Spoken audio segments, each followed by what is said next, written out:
Samantala ito naman, isang milestone na naman para sa P-pop boy group na First One ang kanilang matagumpay na All in the Finale Act concert.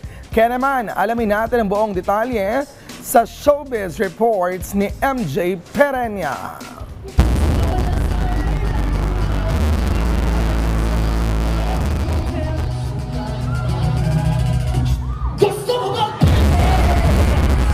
Hindi wakas, kundi simula.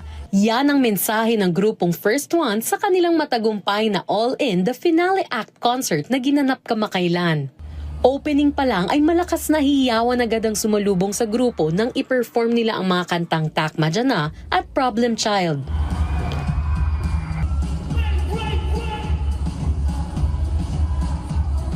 Nagkaroon din ng feel-good karaoke segment kung saan nakijam ang kanilang fans of 4-1s.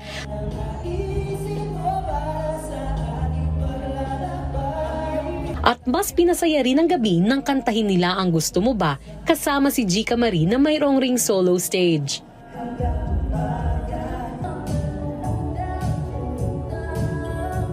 Pinerform din ng First One ang ilan pa sa kanilang hit songs tulad ng Wala Nang Iba, Paalam Na,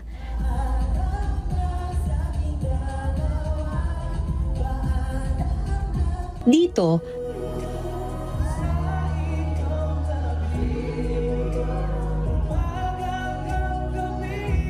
at ang inaabangan ng lahat ang kanilang latest single na Kung Saan Saan.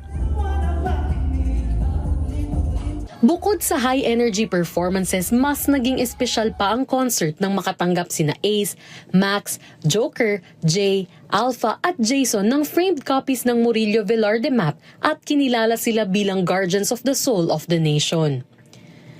Handa na rin ang First One na dalhin ang kanilang musika at kwento sa mas malaking entablado dahil magsisimula na ang kanilang una Asia Tour sa Singapore this April. MJ Perenya para sa Talk Biz.